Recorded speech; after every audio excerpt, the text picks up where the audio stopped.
John Blankenbaker has been introducing all of the other speakers today, but no one has really introduced John. John was trained in physics and a lot of complicated things that I dutifully avoided in college. And when he retired from a career that included development of one of the prototypes, one of the very first personal computers, called the Kenback One. The Kenback One, and he has received an award from that, from the American Computer Museum of Boston, and another one.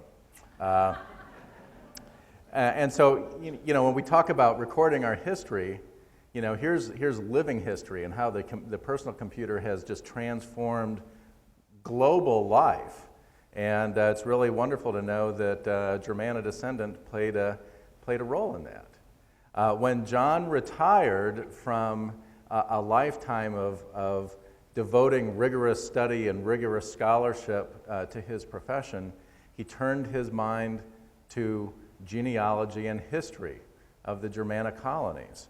And we are the beneficiaries of John having published for 15 years a newsletter called Beyond Germanna, which compiled this information and disproved myths, identified new information that has been preserved for all time. And it is now sold in DVDs. You can purchase it and do your own indexing and searches through your computer of 917 pages of really studious information about the Germanna Foundation and the Germanna families. He's written a book on the Hebron communion lists, the Hebron baptismal registers, working with primary records and reducing those into ways that we would find useful to work with. He has published how many? 1,500 postings?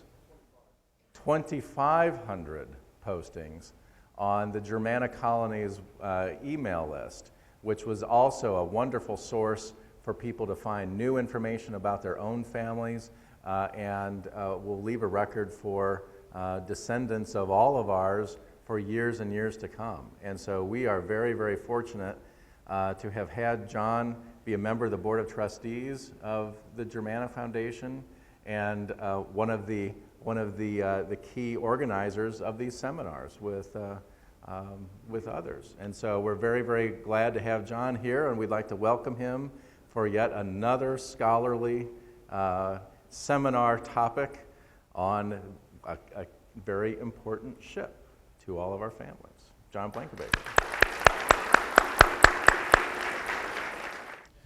The presentation today is not original work of mine.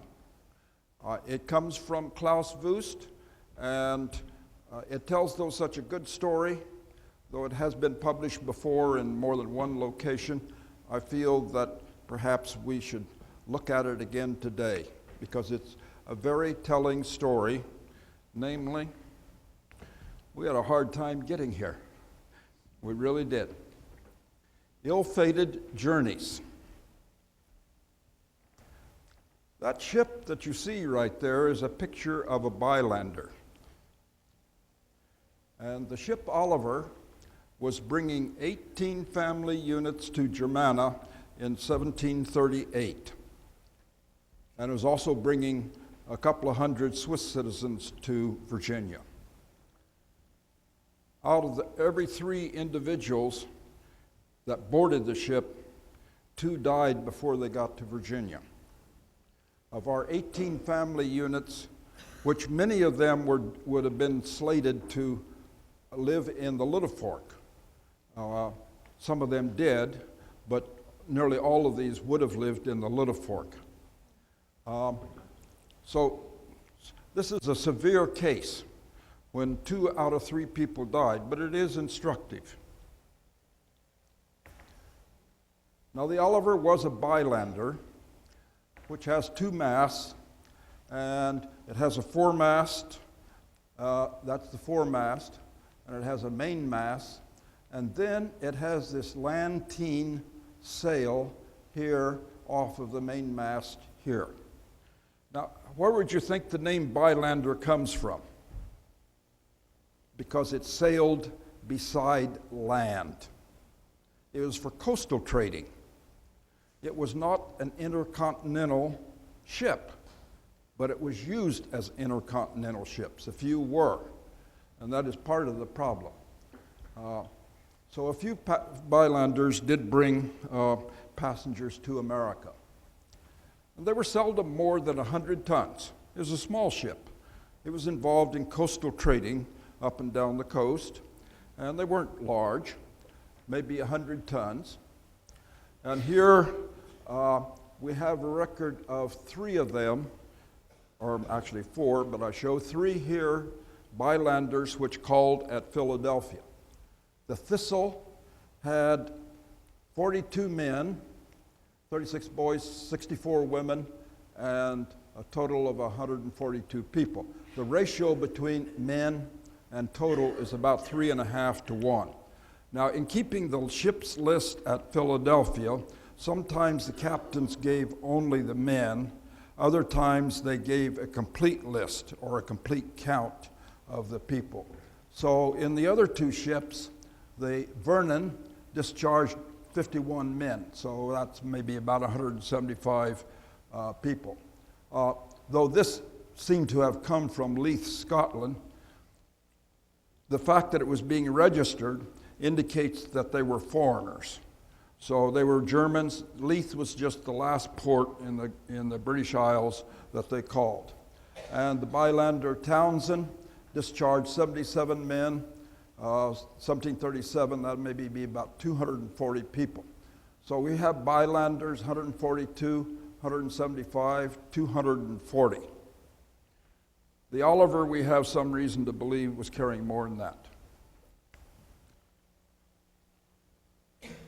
We do know that earlier than 1738, that the Oliver made a trip from Rotterdam to South Carolina. Then it went on to Philadelphia. And at Philadelphia, it discharged 45 people from Switzerland. And at that time, it was described as a Bylander. So we know that the Oliver was a Bylander, which gives us a little bit of information. But notice this right here. A London newspaper on this trip said 340 Swiss here, intending to go to Carolinas on a little ship. It referred to this, overloaded with twice too many people. So we saw from some of those earlier examples that 170 might have been what a Bylander could carry. Here it's loaded with 300. At this time, it was loaded with 340 people. This says something about maybe the owner's attitude towards shipping people. They called people, you know what they called people? They called them freights. Because most of these ships were sending freights. And sometimes they just happened to get passengers, so they were freights. Okay. And sometimes they felt that if they got there with only a loss of 15%, it was pretty good. Oops, wrong one. Now, trying to understand the Oliver a little bit better, let's assume that it's 100 tons. They say that most Bylanders were no larger than that. So what's the displacement? Well, it's 20,000 pounds, or 90,800 kilograms, and 1 kilogram of water occupies 1 liter, which is 10 centimeters each way. So that comes down to 15 feet. Or rearranging this, we have a rectangular box about 44 feet long, about 12 feet wide, and 6 feet deep. So that helps us to form some understanding of how big the Oliver was. Now this is the space below the water line. So what we would have maybe is 44 feet in length. We would have across here 12 feet, and we would have down here 6 feet. Now, because the ship is not exactly a rectangle and has a curved bottom on it, that is, it's like that, so probably it was a little bit deeper than 6 feet at the keel. But this gives you some idea of how big the ship was. And if we look here at another ship, it's quiz time. Does anyone recognize this ship? If you don't, you're forgiven, because this ship, there's no known picture of it, no known description of it. This is an artist's surmise of this ship. This is the Mayflower. Now, the Mayflower was thought to be about 180 tons. That's probably about twice as big as the Oliver was. And here are the components in the ship. First, here's the water line right across there. So this is the down below. So it's a little bit more, well, that's maybe 12 feet or even a little bit more.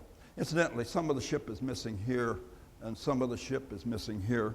And the Mayflower, of course, is a century earlier, where they had different ideas about how ships would be built. So earlier, they tended to have the structure, high structure on the aft part of the ship, and they tend to be a little bit elaborate up here. You remember that I showed you the picture of a Bylander, and it was sort of flat decks all the way across. So within the ship, the Mayflower, or any ship, right down here in the lowest part of the hold, you have your ballast, something like stone, something very heavy. It's to make the ship, stabilize the ship. Then on the deck right above that is the cargo deck. And so in the case of a passenger ship, you would have food, water, and the goods of the passengers. And here, there's one passenger deck. Now this is a ship that's twice as big as the Oliver. So I think we could not expect more than one deck for the Oliver. Now when you imagine a deck on a ship a little bit smaller than this, with 340 people on there, how would you describe that? You know, it's disaster. It's a prescription for disaster, isn't it? And we'll see why, some reasons that it really was a disaster. So our special interest in the Oliver is that when it left Rotterdam in 1738, there were 53 people from Nassau-Siegen, or more particular, from Freudenberg. And only about a third of those people made it to Virginia, of those 53 people. And for two-thirds, the trip ended in a watery grave. Now, actually, the ship itself never made it to Virginia. It sank off the coast of Virginia, and that was one reason some of the lives were lost. So who were these 53 people? Real quickly. Again, in the death register of the church register and the death register, there's as information, the 13th of March, 1738. That's very early in the year. That's still wintertime. And they would get to Rotterdam, maybe within a month, something like that. That would be April. And ships just wouldn't be ready to leave. I don't know why they left so early. Now, the pastor did do one thing that really has confused the issue. They left for Georgia. Now, he's writing, they left this date and they left for Georgia. Does he have any idea what ships are going to be leaving from Rotterdam for any port? He has no idea in the world. Now, those of you who have studied some German history will realize that the Germans are sometimes a little bit confused about New World geography. And for example, we have one,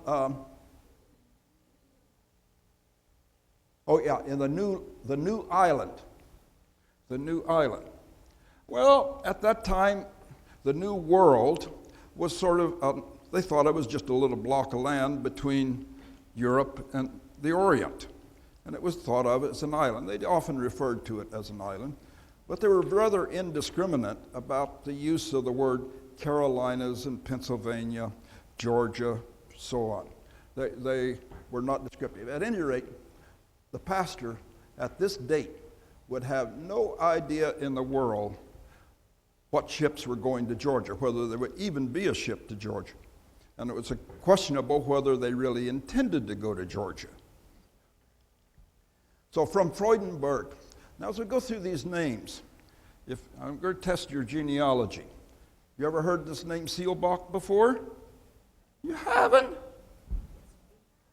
Thank you. What's the town next to Troopbach? Seelbach. Yeah, okay. You may pronounce it better. Waffenschmidt. Heard that name before? You haven't been studying your Holtzclaw genealogy, huh? Right. Erstorff, Bach. Well, we know that one because he did survive. Mueller, okay. Here's a name I doubt that you've ever heard before. Did you know that that's a Germanna name? It is. He survived and thereby lived for a while in the Germanna community and thereby became a Germanna member. The name generally is anglicized as Kreitz or Kritz or something of this nature. But so you add one new family that you maybe didn't know about. Do we know this name? It was on the Little Fork Perry Perry Cabot's map this morning showed George Wayman. Okay, that's our George Wayman. Steincypher. We had them later, and we know that Steincyphers were related to Hoffmans. We have a Hoffman here. Have a Schmidt, Clappert, Gudelius. The first minister at Oberfischbach after the end of the 30 Years' War, so 1648. The first minister was a Gudelius. So he is in the community. The house in Troopbach that Horst Bocking-Schmidt owns today was owned at one time by a Gudelius. Okay, so these are, I'm just trying to illustrate that these are names that are known within the Germanna community. Another Mueller, Halm, a Schneider, Hertzschall. There's a little story, but it's not that important. Another Schneider. This is a widow, and her son, Johannes, and his wife, and 4 children. Now we have in the Robinson River Valley a John Snyder, who from some of the people he associates with, I suspect was reformed and very likely perhaps was even this individual right here. So I hope we put some potential identity upon this man. I count him, though, Johannes here as a probable because I haven't researched him. No one else certainly has researched him that much. So the pastor misled them by saying they were all going to Georgia. But I must say that we have no written records anywhere that say these people were on the Oliver that was going to Virginia. But there's some excellent reasons for believing that they may have been on the ship. First, just going back to the names, Waffenschmidts are connected to Seelbachs and Kempers. Seelbachs occur in the ancestry of the Holtzclaws. In the history of the Holtzclaw family, there are several Kreutz. Steincyphers connected to the Hoffmans. Klapperts occur in the Holtzclaw history and are perhaps related to the Kreutz. So it's suspicious. It sounds like Jacob Holtzclaw has been writing letters again, doesn't it? Yes, I think so. And who has land over in the Little Forks that he's hoping to maybe lease? Jacob Holtzclaw, and so on. So there's good reasons that maybe they were going to Virginia. Now, there's other good reasons. None of these people are found in Georgia or in Pennsylvania. And this 1738, these are the only destinations. There's none of them found there. As a matter of fact, 2/3 of the people have no record in America. What happened to these 2/3 people? Well, if you can find a ship where 2/3 of the people died, maybe that's the explanation why there's no record in America, right? And one thing is, these Freudenberg people left very early, and the Oliver was one of the first ships to leave Rotterdam. So that's, again, suspicious. We know the Oliver was going to Virginia for another reason, and we suspect that Jacob Holtzclaw, through his letter writing, had recruited people to settle on some of that Little Fork land. And the only known passenger ship to go in 1738 to Virginia was the Oliver. and the names suggest Germanna connections. And the reason that the ship was going, the Oliver was going to Virginia, is that William Byrd II had a potential grant of 100,000 acres on the Dan River under the condition that he could get 100 settlers on it, one family for every 1,000 acres. And his hope was to recruit Swiss. And at first he was unsuccessful, but he kept working. It got an extension of time, and in 1738, it looked like that they were going to be successful. And one of the things they did is they published a book in 1837 entitled A Newfound Eden. And Madison, who is this? Wilhelm Vogel. William Byrd. And he didn't always adhere to the truth in the description of the Newfound Eden, but that's typical of real estate promoters, right? Yeah. So the recruiting by the society was largely successful, and the society chartered the Oliver to take all of these people to Virginia. And then in Rotterdam, the group from Freudenberg, I believe, was added to this because the ship was going to the desired destination. And so the initial passenger contingent on the Oliver was about 300 people on a ship perhaps that shouldn't have carried more than 150.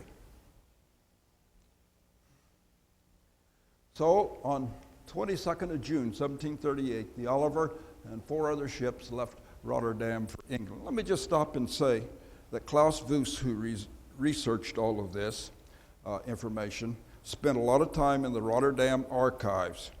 And in his report on it, he's got 92 references. So this is not suppositions. I mean, this is a well-researched story.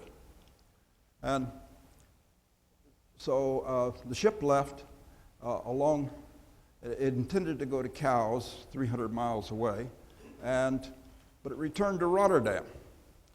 And the captain resigned, saying it's loaded too heavily. All right, lesson number 1, if the captain resigns, maybe you get off too, right?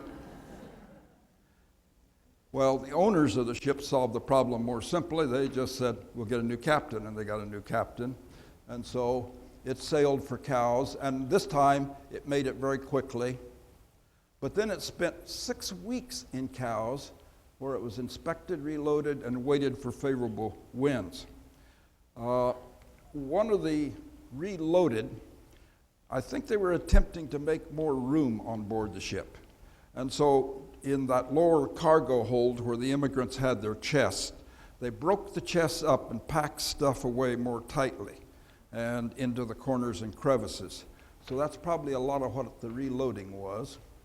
When it left Cowes with the Thistle, they encountered heavy seas and they took refuge in the Plymouth harbor.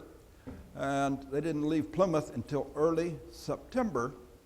So in 2.5 months after they left Rotterdam, they still hadn't left England, right next door. So here we can review the trip. At Rotterdam is the point of departure. The Oliver leaves. The captain says it's overloaded. He goes back. He resigns. Get a new captain. He finds his way to the Isle of Wight, the Cowes, right here, as required by the English laws. They spend 6 weeks there. They take out, the seas are getting very rough and choppy, so they head for the harbor here at Plymouth, spend another 6 weeks, so early September before they leave for Virginia. Now, in the course of the voyage across the Atlantic, another ship met them, and they got on to America, and they reported the Oliver had lost the captain, the mate, and 50 of the passengers. This was in the middle of the sea, and they were in great distress for want of provisions. And by winter, no news had been received. It was assumed the Oliver had been lost. But lo and behold, in early January, more than 6 months after leaving Rotterdam, the Oliver appears at the mouth of the James River. They wanted to sail up the James River because William Byrd is responsible for most of the people on board, and his plantation is at Westover on the James River. But the lack of winds, and they anchored at Lynnhaven Bay. So coming in off the Atlantic, they wanted to sail up the James River to Jamestown probably, or on to Westover. But the lack of winds, they anchored here in Lynnhaven Bay. Now, what do the passengers do? They're in sight of land. They've been 6 days that they haven't had any water and haven't had any food. They had a few guns. They told the captain and the crew to go ashore and find some food and water. So the captain and crew went ashore, and the ship, Oliver, which was anchored, a storm came up. The anchor gave. They were dragged across ground. They developed a leak in the bottom of the ship, and 40 to 50 people were trapped beneath the upper deck, and they drowned. And meanwhile, the seas were so rough, the captain and the crew couldn't get back to the ship. They were stuck on the island. It was in January, and the weather was very cold, and some people froze to death. So between starvation, drowning, and freezing, we have our casualty list. And the Virginia Gazette reported there were 90 survivors, and Klaus thinks that there were probably about 300 people that had left Rotterdam. So it's about 1/3 that survived the trip. Now here are the known Germanna survivors. Herman Bach. Just out of curiosity, is there anyone a descendant of Herman Bach? Okay. John Frederick Miller. Okay. Harman Kreitz, or Kritz. He's never been before recognized as a Germanna family, and so I don't expect any people here would claim descent from. Several people might claim descent from George Wayman, right here. This John Hoffman was a bachelor, and he died very quickly, so he probably had no descendants. Herman Miller, brother of John Frederick Miller, and I think this is sometimes called, in the German, Hayman Miller.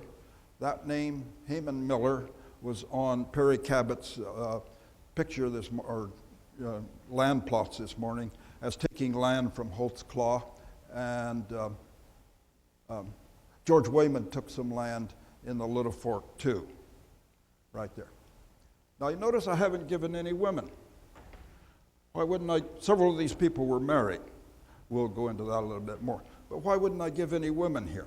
I know about the men, but can you say with any certainty that the wives, such as they may have been, survived the trip? Not even if it's a Mary in Germany and a Mary here, would you still say that she survived? The odds are that probably it's a different Mary. So we have some cases. So there's no certainty about the women, and the children had higher casualty rates than the adults. There were very heavy death rates, very large severe death rates among the children. So we must be very careful about asserting who the original immigrants were. And this is an extreme case, but I hope by this extreme case to demonstrate the possibility. Now, in some cases that are not so extreme, you still must consider the probabilities. I'm going to suggest that genealogy is a matter of probabilities and not certainties. You should have a note there by every ancestor saying, the probability that this is correct, maybe is 1/2, maybe it's 3/4, maybe it's really unknown. But genealogy is a lot of probabilities. And one reason that I believe that these people that I just mentioned did come on the Oliver, besides all the reasons that I gave earlier, is that the Moravian missionaries, Schell and Hussey, had visited Germantown 1743, and they had reported, or it said that one German had reported that he'd had a very dangerous voyage, and that 150 passengers were drowned at one time. Well, all right, it's like stories getting told over and over, some errors creep in. So admitting some confusion between freezing and drowning and starvation, surely though this is a reference to the Oliver right here that we have. And so the 6, maybe 7 Germanna families given earlier are found in Virginia, where the Oliver landed. None of the names are found in Georgia. None of the names are found in Pennsylvania. It seems and we know that the Oliver was coming to Virginia because it was bringing all of these Swiss people. There were some written accounts about that. Carlo Torinano, what a nationality is that? And I must say that he's not an honorable character because he seems to have been in the employ of the ship owners, because he wrote that all the passengers were well fed and they never lacked for provisions. And can you imagine that they've been at sea from September until January, so that's 4 months or something, 4 months. And normally a ship carries provisions for 10 weeks, is about it. So there's no way that they could have been well provided for. The Hopes, who were owner of the ship, they certainly did not fulfill their obligations at all. And Mr. Carlo did not mention that the ship had returned to Rotterdam because it was overloaded. Now, there's another account, not firsthand, but very close to firsthand, the Souther Diary, and it has these excerpts in it. This would be a Swiss family. 12 people in 1738 left home. All perished except for the son Samuel. The diary here is by a son of Samuel. And by 5th of January, this is the disaster day, the entire stock of water and provisions had been exhausted 6 days before. And even before that, they had been undoubtedly on short rations, like 1 thimbleful. But for 6 days, they'd been on very short rations. Now, there's other accounts of this whole voyage that appear in the Pennsylvania Gazette. Some